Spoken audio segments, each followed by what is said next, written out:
मात्र एक बेलपत्री का पत्ता, जिसके भीतर ब्रह्मा भी है, विष्णु भी हैं, शिव भी हैं, और इस बेलपत्री के बीच वाली पत्ती से लेकर जहां दो पत्तियां रहती हैं, उस पत्ती के बीच में जो गैप होता है डंडी का, इसमें 64 योगनियां भी हैं।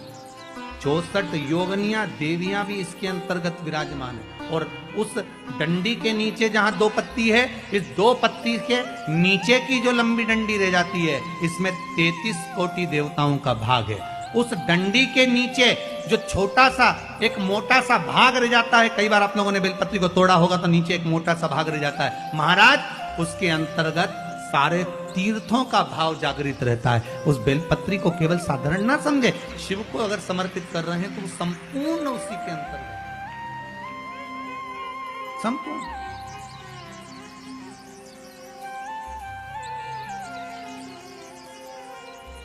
केवल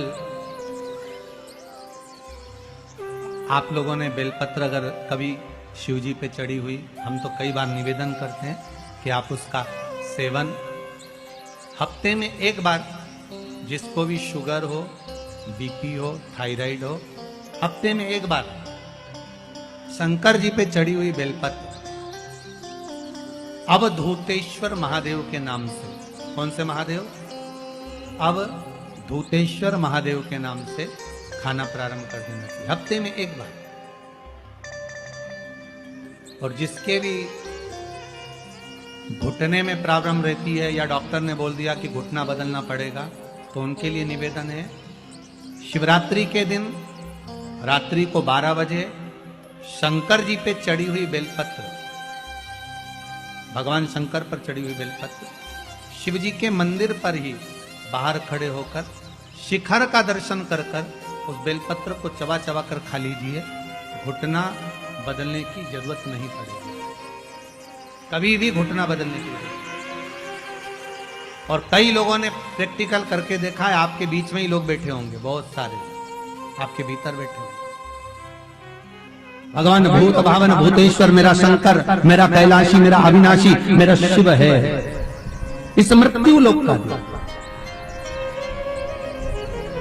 पर दुनिया के लोग न जाने क्यों कहे हम कृष्ण वाले हैं, हम श्री जी वाले हैं, हम शंकर के मंदिर नहीं जाते। वो कोई कहता हम नारायण वाले, हम शंकर को नहीं मानते, हम शंकर का प्रसाद नहीं लेते, हम शंकर के मंदिर नहीं जाते। भगवान को ऐसा बांट दिया, ऐसा बांट दिया कि शंकर के दरवाजे को जाने को तैयार नहीं होता। तो किसी ने एक बार पार्वती जी ने शिव जी से पूछा, भोलेनाथ जी कोई तुम्हारे मंदिर में नहीं आता, कोई तुम पर जल नहीं चढ़ाता, कोई तुम्हें नमन नहीं करता, सब ये मंदिर जाना, नारायण के मंदिर जाना, वो मंदिर जाना, वो देवता को रिझाना, वो देवी को रिझाना, पर तुम्हारे को कोई नहीं रिझाता। शंकर भगवान बोले मत रिझाने दे, अपने को कोई दिक्कत नहीं, अपन तो शांति से बैठे रहो।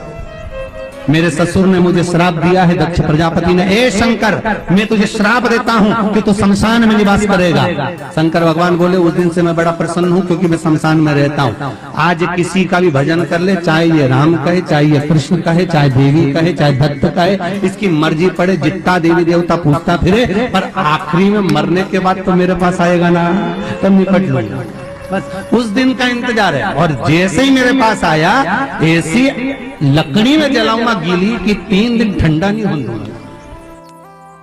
जिस पुराण को हम श्रवण करने के लिए बैठे हैं, ये पुराण कोई साधारण सा नहीं, इसको कोई साधारण सा ना समझे।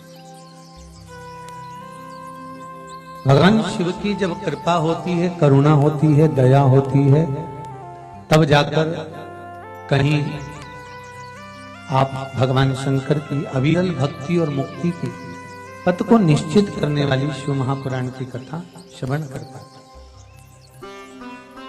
भगवान त्रिवरी देव महादेव, करुणा सागर भगवान शंकर, दया सागर, जिन्होंने आप सबको यहां पर आमंत्रित करा, कहीं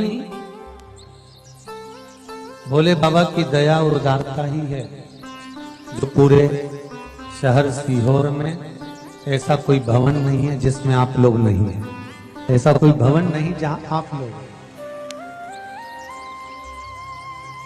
और शहर तो शहर, पूरे नगर में, पूरे गांवों में, खेड़ों में, क्षेत्र में। और एक निवेदन आप सभी से, जितनी देर की कथा है आप लोग उसको स्मरण कर कर श्रवण करें और अपने जीवन को सार्थक बनाएं। बाबा देवादिदेव महादेव ने ये करुणा करी है, कृपा करी है, दया करी है, जिसको हम अपने जीवन में उतार सकते।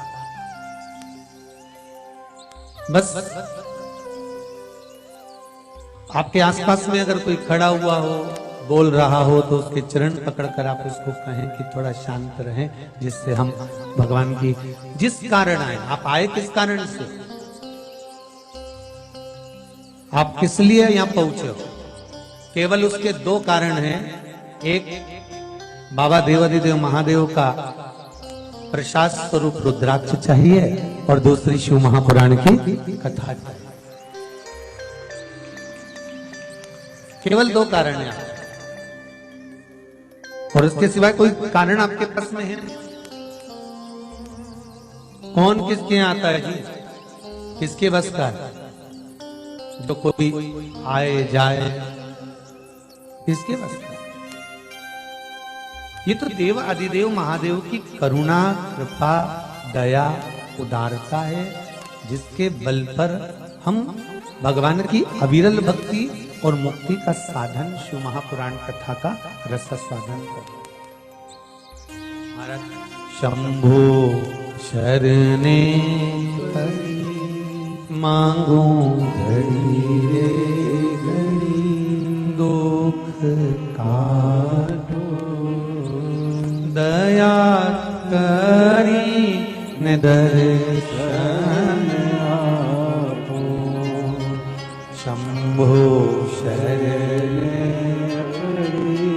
मांगो घड़ी रे घड़ी, दुख काटो दया करी न दर्शन आपो। बाबा से केवल एक निवेदन, एक प्रार्थना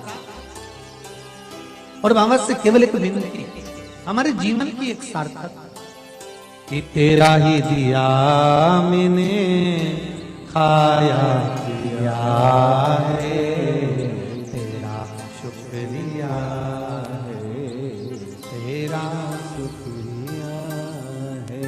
मुझे भोले बाबा ने बहुत दे दिया है, तेरा शुक्रिया है, तेरा शुक्रिया है। ये जायदाद दी है, औलाद दी है, मुसीबत में हर वक्त इमदाद दी है, तेरा ही दिया खाया पिया है, तेरा शुक्रिया है, तेरा शुक्रिया है। उसकी कृपा ना हो तब तक कोई कार्य हो ही नहीं सकता।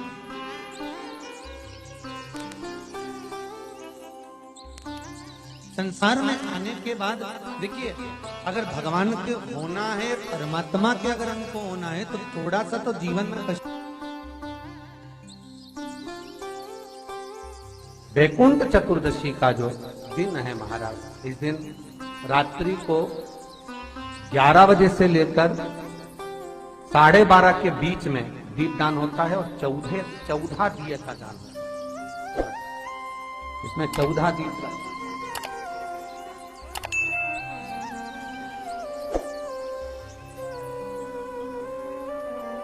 14 निवेदन है आप सबसे कि प्रयास करना कि घर के बाहर आप एक दीप, जहां पर आपका जलाशय है, पानी का स्थान है, वहां रख दें और एक दीप तुलसी के क्यारे के पास रखें। बाकी के दीप आप घर के बाहर लगा दें। 14 दीप।